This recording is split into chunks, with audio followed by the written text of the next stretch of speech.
할렐루야. 1912년 4월에 2208명을 태운 초호화 유람선 타이타닉호가 북대서양에서 빙산과 함께 충돌을 하게 되고 그 큰 배가 침몰을 하게 됩니다. 탑승자 중에 1513명이 희생을 당했어요. 근데 이 초호화 대형 이 타이타닉 유람선은 이 거대한 그런 배로서 이 객실이 밑에 객실이 12개가 있고요. 그 중에 4개가 침수돼도 그 부력으로 이 배가 안전한 그런 안전하게 시공된 그런 배였습니다. 그리고 그 선장은 산전수전을 다 겪은 베테랑 인류급 선장이 이 배를 이제 운행하였죠. 그래서 그 밤에 북대서양을 고속으로 항해하고 있는데 이 빙산에 부딪혔다니까요. 근데 여러분이 빙산의 일각이란 말이 있잖아요. 우리 눈에 보이는 빙산은 10%밖에 보이지 않습니다. 배 밑에 보이지 않는 빙산이 90%거든요. 캄캄한 배를 이 바다를 이 초대형 호화 유람선이 타이타닉호가 고속으로 질주한 거예요. 근데 갑자기 이게 빙산이 보인 것입니다.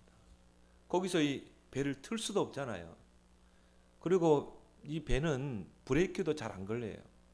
그대로 이제 빙산에 이 충돌을 하게 되고 2시간 15분 만에 타이타닉호는 깊은 바다 밑으로 가라앉게 됩니다. 문제를 만나고 어려움을 만나고 위기를 만나보면 그 사람의 내면 상태를 알 수가 있습니다. 그 사람의 영적 상태, 그 사람의 마음의 상태를 우리가 알 수가 있죠.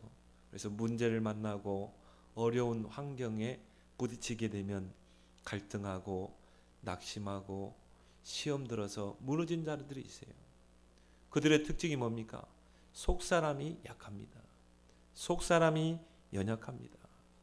그래서 그런 사람들은요, 극단적인 행동까지 합니다. 자살을 하기도 하고. 여러분, 자살이라는 게 쉽지 않습니다. 내 마음이 극도로 약하고 눌릴 때 자살하게 돼 있어요. 또 사람을 살인하기도 합니다. 이번 주에 중계동에서 이 부녀 살인 사건이 납니다. 그 스토킹을 하는 남자가 그 전화를 안 받으니까 집까지 찾아와서요. 그 어머니와 2딸을 살해하고 자해를 했잖아요. 결국은 살아남았지만. 그래서 여러분, 살인자들이 내면적으로 보면 굉장히 약합니다. 마음이 강한 사람은 그렇게 하지 않아요. 문제를 만나고 어려움을 만날 때 오히려 더 강해지는 사람이 있어요. 이 사람은 속사람이 강한 사람입니다. 그래서 성경에는 마음을 강하게 하라, 마음을 담대하라, 두려워하지 말라, 놀라지 말라. 우리가 살아가는 세상 얼마나 놀랄 일이 많습니까? 시편 26편 3절에는 주께서 심지가 견고한 자를 평강의 평강으로 인도하신다고 그랬어요. 심지가 견고한 자, 여러분이 마음이 강한 자, 흔들리지 않는 자는 주님의 평강이 임하게 될 줄 믿습니다. 그래서 우리에게는 겉사람과 속사람이 있어요. 여러분의 겉사람은 외식하고 포장할 수 있습니다. 그러나 여러분의 속사람은 포장이 안 돼요. 그리고 나의 속사람을 다른 사람은 모르지만 나는 알아요. 아, 내가 이렇구나. 나는 왜 이 모양이지? 나는 왜 이렇게 실수투성이지? 다른 사람은 모르지만 나의 속사람은 내가 너무 잘 압니다. 그래서 진짜 나는 속사람인 줄 믿습니다. 그러면 중요한 것이 나의 속사람을 강건케 해야 돼요. 어떻게 하면 나의 속사람을 강건케 할 수 있는가? 첫 번째로 성령의 능력으로 우리의 속사람을 강건케 할 줄 믿습니다. 그래서 오늘 16절에 그의 영광의 풍성함을 따라 그의 성령으로 말미암아 너희 속사람을 능력으로 강건하게 하시오며, 성령으로 말미암아 그랬어요. 성령으로 말미암아 우리 속사람이 강건하게 되는 것입니다. 그래서 성경에는 우리의 속사람을 강건하게 하는 두 가지 방법을 이야기하고 있습니다. 첫 번째가 뭡니까? 은혜 받아야 돼요. 은혜 받으면 강해집니다. 그래서 디모데후서 2장 1절에도 그리스도 예수 안에 있는 은혜 속에서 강해라. 여러분이 은혜 받으면 속사람이 강건하게 돼요. 히브리서 13장 9절에는 우리의 마음은 은혜로 굳게 함이 아름답다고 그랬어요. 은혜를 통해서 우리 마음이 강건해질 때 그 사람은 아름다운 신앙이 될 줄 믿습니다. 조그만 일에 흔들리고 요동하고 낙심하고 그게 아니라 하나님의 말씀으로 우리 마음을 강건하게 해야 돼요. 은혜 속에 들어가야 돼요. 왜 우리가 말씀과 기도에 집중합니까? 우리 마음을 강건하게 하기 위해서. 왜 우리가 예배에 승리해야 됩니까? 왜 오늘 우리는 예배 자리에 왔습니까? 우리 속사람을 강건하게 하기 위해서. 그리고 성령 충만 속에 들어가야 돼요. 이것이 우리의 속사람을 강건케 하는 비결인 것입니다.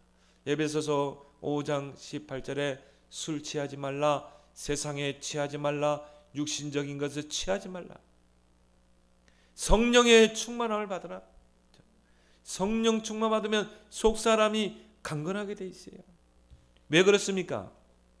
하나님이 주시는 영적인 힘이 있거든요. 여러분이 성령 충만 받고 은혜 속에 들어가면 그 눈에 보이지 않는 하나님 주시는 힘이 있습니다. 그게 나의 속사람을 강건케 해요. 그래야 우리가 믿음으로 도전합니다. 우리 인생의 광야길은요, 문제투성, 어려움투성, 위기투성입니다. 한 치 앞도 내다볼 수 없는 거예요. 우리가 은혜 속에 들어가지 않으면, 성령 충만 속에 들어가지 않으면 어떻게 해요? 마음이 약해가지고 겁먹고 두려워하고 낙심하고 절망하고, 그래서 무너진 인생들이 얼마나 많겠습니까? 그래서 구원받은 저와 여러분에게 하나님이 성령을 보내신 줄 믿습니다. 보혜사 성령이 구원받은 자 안에 내주에 계시잖아요. 성령으로 하나님이 우리와 함께 하시잖아요. 그리고 우리에게 성령 충만을 약속했잖아요. 오직 성령이 너에게 임하시면 너희가 권능을 받고 땅끝까지 증인이 되리라. 예수님이 이 땅에서 마지막 주신 기도 제목은 딱 하나입니다. 오직 성령. 오직 성령이 너희에게 임하면 권능 받고 증인 되리라. 오늘은 종료주일입니다. 예수님께서 그 십자가의 대업을 완성하시기 위해서 예루살렘에 입성하신 그 날을 우리가 기념해서 오늘 종료주일을 드립니다. 그리고 이번 주간은 고난주간입니다. 예수님께서 십자가 지시기 전날 밤에 제자들과 함께 감람산에 가셨어요. 거기서 기도하셨어요. 누가복음 22장 44절에 보면요, 얼마나 예수님이 간절히 기도했던지 땀을 흘릴 정도로 기도했다. 근데 그 땀방울이 핏방울이 됐다고 했어요. 어떻게 땀방울이 핏방울이 됩니까? 과학적으로 증명이 됐습니다. 우리가 뭔가 하나를 가지고 너무 근심하고 거기에 우리가 뭐 간절함이 있으면 그게 핏방울로 바뀐대요. 예수님이 흘린 그 땀방울이 핏방울이 될 정도로 예수님은 간절히 기도하셨어요. 예수님은 하나님과 동등되신 분입니다. 곧 하나님이십니다. 그런데 예수님은 육신의 몸을 입고 이 땅에 오셨기 때문에 연약함을 뛰어넘는 하나님이 주시는 그 힘이 있어야 돼요. 그 힘이 있어야 그 십자가의 대업을 이룰 수가 있는 것입니다. 그래서 하나님이 주시는 그 능력이 필요했던 것이죠. 그래서 예수님도 이 습관에 따라서 한적한 곳에 가셔서 기도를 하셨어요. 육신의 몸을 입고 있기 때문에. 육신의 몸을 입었다는 말은 뭡니까? 연약한 존재예요. 한계에 부딪힐 수 있습니다. 그렇기 때문에 하나님 주시는 능력이 필요했던 거예요. 예수님께서 이 십자가를 지시기 전에 그 산에서, 감람산에서 기도하실 때요, 주님, 이 잔을 내게서 옮겨 주십시오. 예수님의 연약한 모습을 보게 되죠. 예수님이 그 십자가를 져야 되고, 십자가의 그 고난을 당하시고, 십자가에 죽으셔야 돼요. 근데 육신의 몸을 입고 있기 때문에 예수님도 두려우셨나 봐요. 그래서 예수님이요, 이 잔을, 할 수만 있으면 이 잔을 내게서 옮겨 주십시오. 우리도 그러잖아요. 우리도 문제 오고 어려움이 오면은 두렵잖아요. 금신되잖아요. 그래서 기도하는 것입니다. 예수님도 두려움이 왔던 거예요. 그래서 예수님이 기도하십니다. 간절히 기도하십니다. 땀방울이 핏방울이 될 만큼 간절히 기도했어요. 그리고 하나님께 그런 기도하죠. 그러나 내 온대로 하지 마시고 아버지의 온대로 이루어지기를 원합니다. 하나님이 주시면 그런 힘이 생기는 줄 믿습니다. 그 예수님이요, 그 제자들에게 딱 가보니까 다 잠자고 있어요. 함께 기도해 줘야 되잖아요. 다 자고 있는 거예요. 그때 보면 예수님도 제자들의 기도가 필요했던 거예요. 여러분이 목사님 위해서 기도하고 계시죠? 여러분의 기도가요, 목사님의 목회에 큰 힘이 됩니다. 목사님도 목회를 하다 보면 진짜 어려울 때가 있고, 때로는 절망할 때가 있습니다. 때로는 포기하고 싶을 때도 있고, 여러분의 기도가 없으면 결국은 한계가 오게 돼 있어요. 예수님도 제자들의 기도가 필요했던 거예요. 가서 보니까 다 자고 있는 거예요. 그때 예수님이 제자들에게 뭐라고 말씀하십니까? 너희가 나와 함께 1시간도 이렇게 깨어 있을 수 없더냐? 1시간도 깨어 있을 수 없더냐? 어떤 목사님이 그러더라고요. 구원받은 성도라면 최소한 하루에 1시간은 기도해야 됩니다. 왜 1시간 기도해야 됩니까? 예수님이 그렇게 말씀하셨다. 너희가 나와 함께 1시간도 이렇게 깨어 있을 수 없더냐? 여러분 진짜 기도하길 바랍니다. 1시간 24시 중에 1시간만 기도해봐요. 시험에 들지 않게 깨어 기도하라. 마음에는 온유로되 육신이 약하도다. 마음은 원하는데 기도가 약한 거예요. 결국 예수님이 군병들에게 붙잡히던 그 밤에 제자들은 어떻게 계세요? 다 도망갔어요. 어떤 제자는 그냥 이 속옷바람으로 도망갔어요. 너무 급해가지고. 누가복음 11장 13절에 밤낮 부르짖은 자에게 성령을 주시지 않겠느냐. 기도할 때 성령이 능력으로 임하게 되고 우리의 속사람이 능력으로 강건하게 되는 것입니다. 하나님 주시는 영적인 힘이 생기게 되고요. 그러면 어떻게 합니까? 어떤 문제 앞에서 담대하게 됩니다. 문제로 보이지 않습니다. 그리고 믿음으로 도전하게 되는 줄 믿습니다. 그래서 데살로니가전서 1장 3절에 5절에 보면요, 성령과 능력과 큰 확신. 여러분이 기도를 통해 성령 충만 받으면 어떻게 됩니까? 능력이 생깁니다. 그러면 어떻게 돼요? 확신이 생겨요. 그러면 그걸 가지고 도전하는 것입니다. 오늘 15절에 이름을 주신 아버지 앞에 무릎을 꿇고 비노니, 무릎을 꿇고 빈다고 그랬어요. 여러분 무릎 기도를 회복하길 바랍니다. 오늘 본문은 에베소 교인들을 향한 바울의 중보 기도의 내용입니다. 그런데 바울은 에베소 교인들을 놓고 어떻게 기도했어요? 무릎을 꿇고 기도했어요. 무릎 기도는 간절한 기도입니다. 집중 기도입니다. 무릎이란 말은 겸손을 의미해요. 내가 하나님 앞에 무릎을 꿇는다. 그건 나를 낮추는 것입니다. 나를 내려놓는 것입니다. 그리고 내가 겸손히 주님 앞에 나아가는 것입니다. 여러분 진짜 무릎 기도 한번 해보게 보세요. 그 간절한 기도를 한번 해보게 보세요. 성경에는 그 무릎 기도가 몇 군데 나옵니다.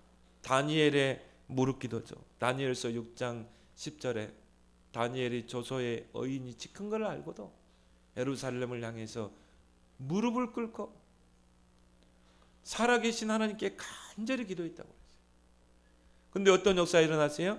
다니엘이라고 두렵지 않겠습니까? 저 굶주린 사자굴 속에 들어가야 되는데, 아니면은 뭐 어떻게 해요? 그냥 그 왕의 이름으로 기도하면 돼요. 하나님 배신하고 잠시 잠깐 그 느부갓네살 왕의 이름으로 기도하면 돼. 그러면 사자굴 속에 들어가지 않아도 되죠. 근데 어떻게 했어요? 들어갈 줄 알고도, 굶주린 사자굴 속에 들어갈 줄 알고도 예루살렘을 향해서 무릎을 꿇고 간절히 기도합니다. 하나님 주시는 힘이 있으면 그런 문제도 도전하게 돼 있어요. 믿음이 생깁니다. 담대함이 생깁니다. 사드락과 누굽니까? 사드락과 메삭과 아벳느고, 다니엘의 세 친구. 그 왕의 신상 앞에 절하지 않으면 풀무불에 집어넣겠다. 근데 뭐라고 그랬어요? 왕이요, 하나님이 건지실 것입니다. 그리 아니하실지라도 우리는 절할 수 없습니다. 이런 담대함이 어디서 나와요? 성령이 임해야 돼요. 하나님 주시는 힘이 내게 임해야 돼요. 여러분의 속사람이 강건해야 돼요. 그럴 때 이런 믿음으로 도전하게 되는 줄 믿습니다. 그리고 성경에 보면 엘리야의 무릎 기도가 나옵니다. 열왕기상 18장 42절에 이스라엘이 기근이 들어가지고 3년 동안 비가 내리지 않았다. 모든 곡식들이 다 타들어간 것입니다. 그때 엘리야 선지자가 그 제자 게하시를 데리고, 종을 데리고 갈멜산을 향해 갑니다. 그러면서 아합 왕에게 이야기하죠. 아합 왕이요, 조금 있으면 큰 비가 내릴 것입니다. 준비하십시오. 그리고 산을 올라가잖아요. 구름 한 점 없는데. 여러분, 기도는 응답을 이미 받아놓고 하는 거예요. 구름 한 점 없는데 아합 왕에게 조금 있으면 큰 비가 내릴 것입니다. 그러니까 딱 준비하고 계십시오. 그리고 엘리야가 그 종 게하시를 데리고 갈멜산을 올라가잖아요. 그리고 이제 그 유명한 갈멜산 기도를 하잖아요. 열왕기상 18장 42절에 보면 엘리야가 갈멜산 꼭대기에 올라가서 땅에 꿇어 엎드려 그의 얼굴을 무릎 사이에 넣고, 여러분 얼굴을 무릎 사이에 놓고 한번 기도해 보세요. 쉽지 않습니다. 그거는 뭘 말해요? 간절한 기도입니다. 절실한 기도입니다. 그리고 게하시에게요, 가서 저 지중해 바다를 한번 바라봐라. 구름이 몰려오는지. 게하시가 갔다 오니까 한 점 구름이 없는 거예요. 그렇게 보고하죠. 또 엘리야가 무릎을 꿇고 얼굴을 파묻고 간절히 기도합니다. 또 무릎을 보고 오라고 그러죠. 구름 한 점 없나이다. 세 번째 엘리야가 또 간절히 기도하는, 게하시가 저 지중해 저 끝에 손바닥만한 구름 하나가 떠올랐습니다. 엘리야는 그거를 하나님의 응답으로 본 거죠. 게하시야, 빨리 짐 챙겨라. 내려가자. 그러고 내려가는데 막 갑자기 그 손바닥만한 구름이요, 하늘 전체를 먹구름으로 다 덮는 거예요. 그러면 뭐합니까? 막 장대비가 쏟아진다. 아합 왕을 알았을까요? 몰랐을까요? 안 믿었어요. 그래가지고는요, 밑에서 뭡니까? 연회를 즐기고 있었어요. 엘리야가 막 달려가면서 뭐합니까? 왕이여, 조금 있으면 장대비가 내릴 것입니다. 아니라 다를까요? 막 비가 억수같이 쏟아지는 것이죠. 여러분, 기도의 의미를 거기서 많이 찾아내야 됩니다. 여러분이 문제 있습니까? 어려움 있습니까? 미리 응답을 받고 기도하는 것입니다. 그리고 기도한 후에는 어떻게 해야 돼요? 진짜 믿어야 돼요. 하나님이 응답하셨다. 그래서 감사함으로 하나님께 기도하라. 야고보서 5장 17절에 보면 야고보 사도는 엘리야의 기도를 그의 서신에서 소개하고 있습니다. 엘리야는 우리와 성정이 같은 사람이라되. 그 말은 뭡니까? 똑같은 사람이. 엘리야가 특별하고 아닙니다. 엘리야나 나나 똑같은 사람이에요. 똑같은 하나님의 자녀예요. 엘리야는 우리와 성정이 같은 사람이라되.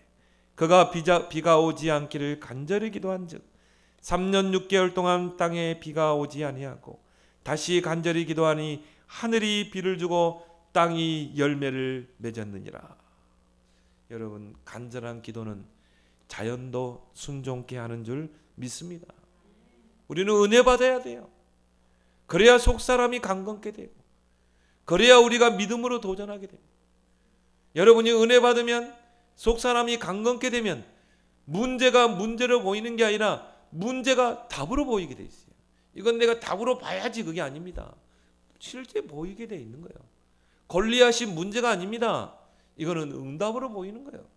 그래서 다윗은 믿음으로 도전했잖아요.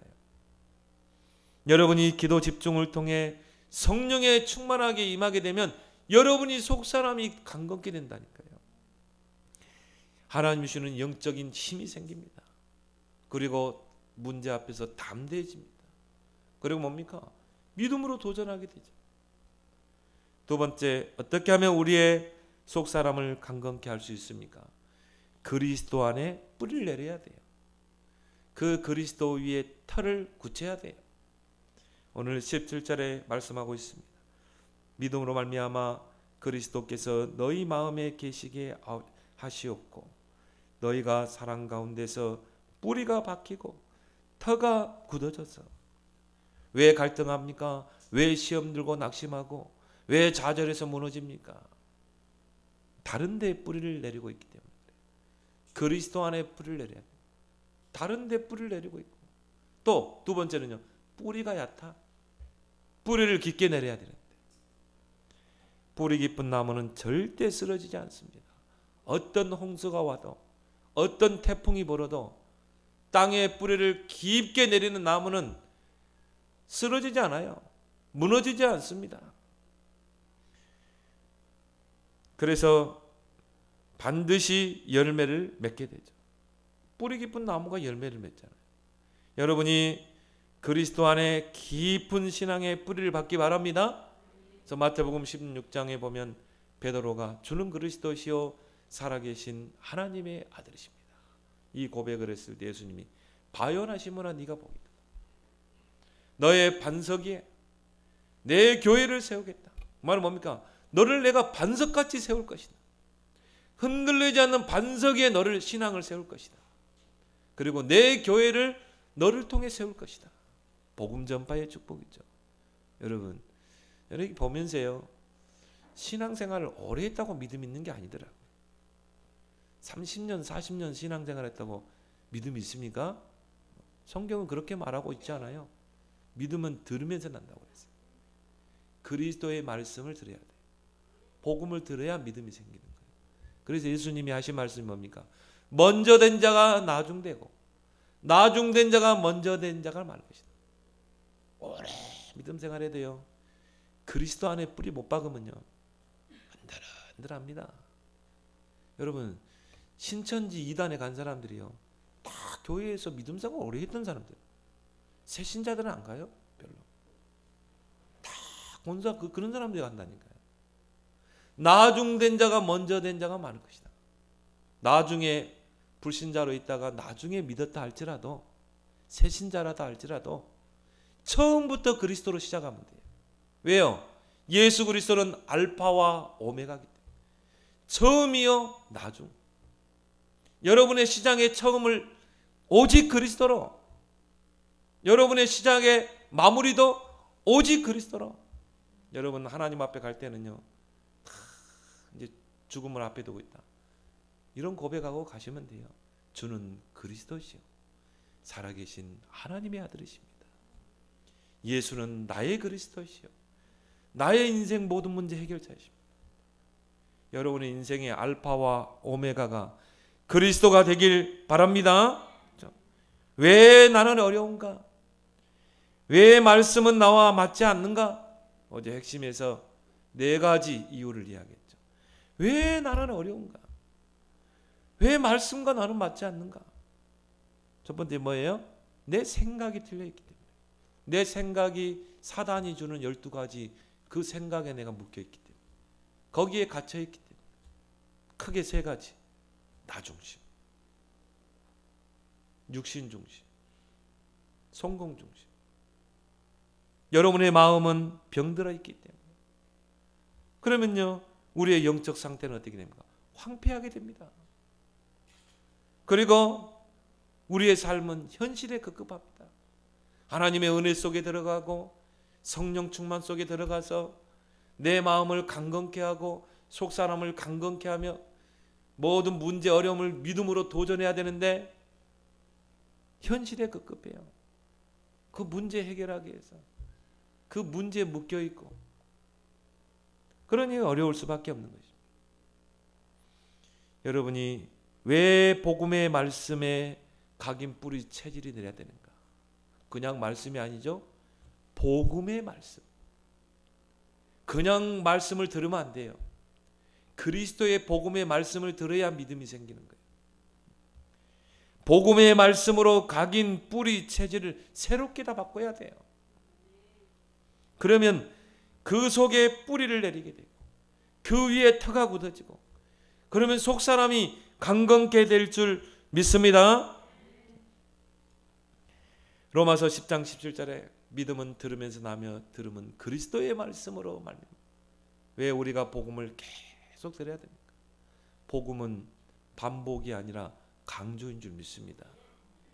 왜 목사님은 또 그리스도 이야기합니까? 목사님은 시작부터 끝까지 그리스도입니까? 또 있던 말 반복하고. 복음은 반복이 아닙니다. 강조입니다. 여러분이 그리스도의 복음 한 일주를 만들어 봐요. 그러면요, 틀림없이 창세기 3장, 6장, 11장이 가 있을 것입니다.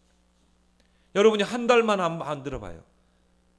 여러분은 불신자 상태에 가 있을 것입니다. 그래서 복음은 반복이 아니고 강조예요. 왜 목사님은 복음을 그렇게 강조합니까? 그리스도 복음 아니면요, 여러분 사단을 이길 수 없어요. 영적 문제를 이길 수 없어요. 그 청년이 모녀를 살인해 주겠다니까요. 그 왜 그렇습니까? 사단에게 붙잡히면 그래요. 영적 문제 사로잡히면 그래요. 왜 자살합니까? 영적 문제 사로잡히면 그래요. 어떻게 저주 재앙을 막아낼 수 있습니까? 그리스도가 아니면 안 돼요. 여러분 가문의 영적 문제, 그리스도가 아니면 끌어낼 수가 없어요. 그리스도 안에 여러분의 각인 뿌리 체질을 다 바꾸길 바랍니다. 그 그리스도 안에 뿌리를 깊게 박으면요, 다 바뀌어요. 여러분의 모든 삶, 여러분의 가정, 여러분의 가문, 후대까지 다 바뀌게 될 줄 믿습니다. 그 그리스도 안에 뿌리를 깊게 내려. 여러분 툭 건들면요, 그리스도. 모든 문제를 그리스도로 풀어가. 모든 사건을 그리스도로 보고, 야, 그리스도가 없어서 저렇구나. 여러분이 건물을 지을 때는요, 터가 중요합니다. 터를 어디다 세우느냐 중요해요. 그 터는 하나의 기초입니다. 건물을 지을 때 기초 공사가 중요하잖아요. 터를 잘 잡아야 한다. 마태복음 7장에 모래 위에 지은 집, 반석 위에 지은 집이 있죠. 그 반석은 곧 그리스도를 이야기하는 줄 믿습니다. 그 어떤 건물을 화려하게 지어도 그 터를 모래 위에 짓게 되면 어떻게 돼요? 홍수 나면 다 휩쓸려 갑니다. 그런데 큰 반석에, 돌 위에 그 기초를 놓고 집을 지으면 어떻게 됩니까? 바람이 불고 태풍이 불고 토네이도가 불어도 끄떡 안 해요. 휩쓸려 가지 않습니다. 반석 되시는 그리스도의 복음 위에 우리의 신앙의 터를 굳혀야 돼요. 그 위에 신앙의 터를 닦아야 돼요. 신앙의 기초를 튼튼히 해야 되는 것입니다. 왜 우리는 렘넌트 운동에 사활을 겁니까? 왜 우리는 렘넌트들에게 복음을 계속 각인시킵니까? 신명 6장 4절에 9절에 왜 강론하고 새기고 또 문설주 문지방에 기록하고 왜 그렇습니까? 신앙의 기초를 렘넌트 때 놔줘야 돼요. 그 그리스도의 복음 위에 신앙의 틀을 딱 닫고 우리 후대들이 세워지도록 해야 돼요. 앞으로 영적 위기 시대 못 견뎌냅니다. 다 세속화되게 돼 있어요. 어제 조카 결혼식을 갔거든요. 결혼식을 갔는데 저는 개인적으로 그걸 보거든요. 모든 건 캠프다. 장례식장에 가면 장례 캠프, 저는 결혼식장에 가면 결혼 캠프, 모든 캠프로 봐요. 왜? 일어나라 빛을 발하라. 그리스도의 빛을 비출 수 있는 너무 좋은 기회잖아요. 그래서 하객들에게 이 복음을 전달할 수 있는 너무 좋은 기회예요. 특히 불신자들이 와 있잖아요. 너무 좋은 기회잖아요. 그래서 주례할 때도요, 그리스도. 왜 그리스도가 이 땅에 필요한가? 어떤 가정이 하나님이 보실 때 가장 기뻐하는 가정인가? 그리스도를 주인 삼는 가정, 그리스도가 주인된 삶 특송할 때도요, 얼마나 우리 좋습니까? 어느 날 나는 알았네, 주가 그리스도 되심을. 얼마나 그리스도를 증거할 수 있는 좋은 기회입니까? 여러분, 흔들흔들하는 교인들의 신앙을 한번 점검해 보세요. 두 가지가 아마 안 돼 있을 것입니다. 이 그리스도의 뿌리를 내리지 못하고 다른 데에 뿌리를 잘못 내리고 있어요. 한번 물어봐요. 그리스도란 뜻이 뭡니까? 예수란 뜻이 뭡니까? 예수님이 십자가에서 하신 일이 뭡니까? 한번 물어보라니까요. 그리고 뭡니까? 터가 잘못돼가지고 이 그리스도의 반석 위에 신앙의 터를 닦고 신앙이 쭉 세워지면요, 흔들리지 않는다니까요. 그래서 여러분, 오히려 새 가족이 그리스도로 시작하게 되면 더 믿음이 좋습니다. 더 단단하게 세워져요. 대나무와 같은 신앙으로 꼴꼴히 자라게 됩니다. 예수님 자신도 그런 이야기 했잖아요.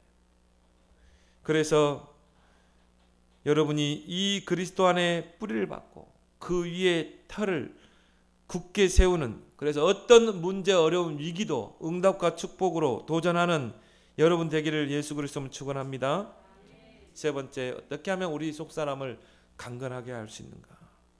오늘 18절 19절 말씀처럼 복음의 넓이 길이 높이 깊이의 풍성함을 알고 누려야 돼요. 그래서 능히 모든 성도와 함께 지식에 넘치는 그리스도의 사랑을 알고 그 너비 길이 높이 깊이가 어떠함을 깨달아 하나님의 모든 충만하신 것으로 너에게 충만하게 하시기를 구하노라. 예수 그리스도의 그 지식을 얼마만큼 알아야 돼요? 넓이, 길이, 높이, 깊이. 그래서 저는 어제 주례사가 주례하시는 목사님이 그 이야기를 하시더라고요. 성경의 핵심 주제는 사랑입니다. 근데 나는 개인적으로 그렇게 보거든요. 성경의 66권의 핵심 주제는 그리스도다. 나는 그렇게 보거든요. 성경 66권이 그리스도를 말하고 있다. 구약은 뭡니까? 그리스도가 오실 것이다. 신약은 그리스도가 오셨다. 창세기 처음부터 그리스도가 나왔어요. 여자의 우선이 뱀의 머리를 상하게 할 것이다. 그 전에 창세기 1장 3절에 이 땅이 혼돈 공허 흑암 속에 있을 때 빛이 있으라 하심에 빛이 있었고, 자, 그 후에 하늘의 태양과 별, 그 이야기했죠. 해달별.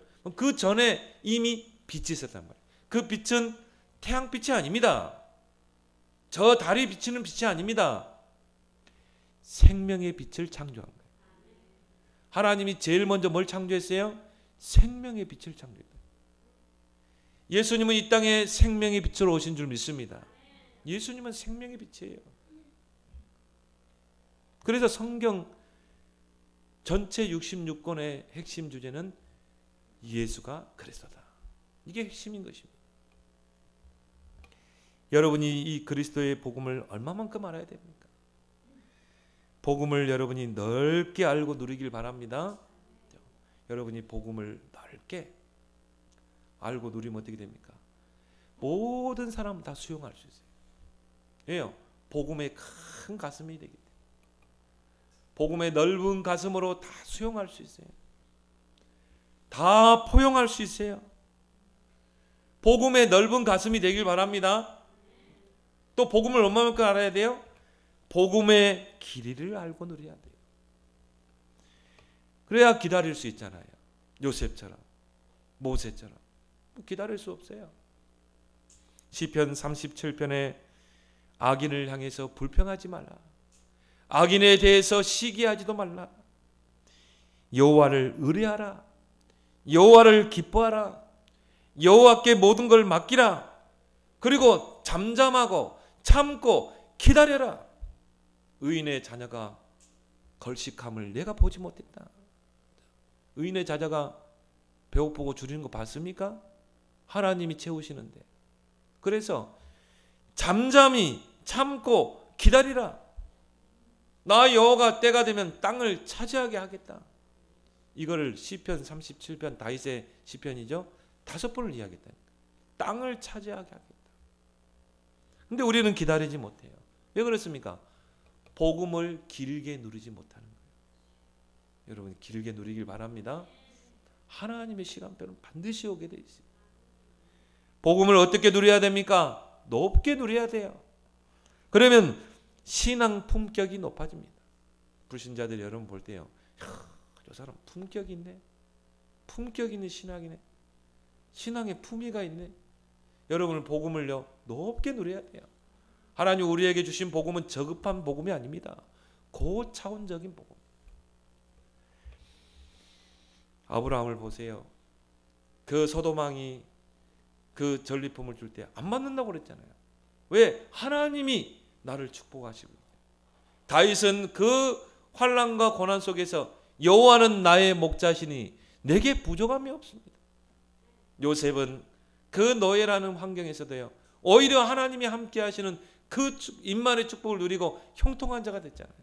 여러분의 신앙의 품격을 높이길 바랍니다. 여러분 복음을 높게 누리길 바랍니다.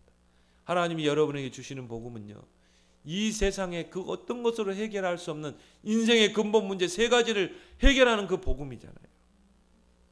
마지막으로 복음을 여러분이 깊게 누리길 바랍니다. 네, 보면요 복음이 깊지를 않아요. 우리 유일이가 음식을 참 맛있게 먹어요. 보는 사람도 기분이 좋잖아요. 근데 이제 이렇게 음식을 주면요, 야 저런 거는 말아서 먹어, 뭐 찍어서 먹어. 그러는 우리 둘째 아들 유일이는 음식을 음미를 해야 된대요.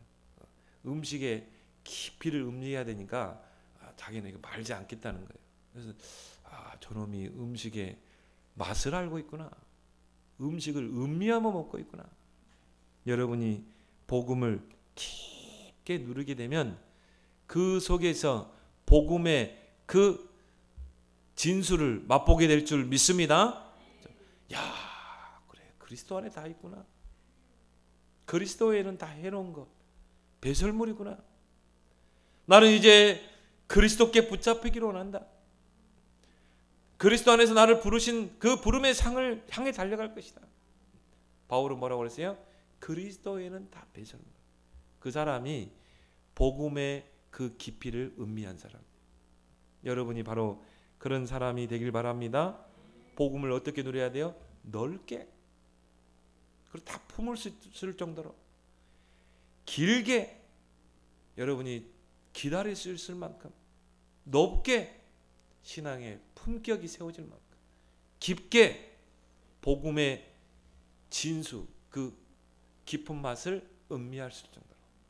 그러면 히브리서 11장 38절에 이런 사람은 세상이 감당치 못한다. 세상이 못 말립니다. 그래서 이번 주간 고난주간입니다. 그리스도의 넓이 길이 높이 깊이의 풍성함 묵상하는, 그래서 여러분의 속사람이 강건케 되는 한 주간 되기를 예수 그리스도로 축원합니다. 하나님 아버지 은혜를 감사합니다. 하나님, 성령의 능력으로 또 그리스도 안에 우리의 신앙의 뿌리를 내리고 터가 굳어지고 그리스도의 넓이 길이 높이 깊이의 풍성함을 깨달아 우리의 속사람을 강건케 하는, 그래서 그 안에서 이제 어떤 문제 앞에서도 낙심하지 않고 담대히 믿음으로 도전하는 승리하는 신앙 되게 하여 주옵소서. 예수님의 이름으로 기도드리옵나이다. 아멘.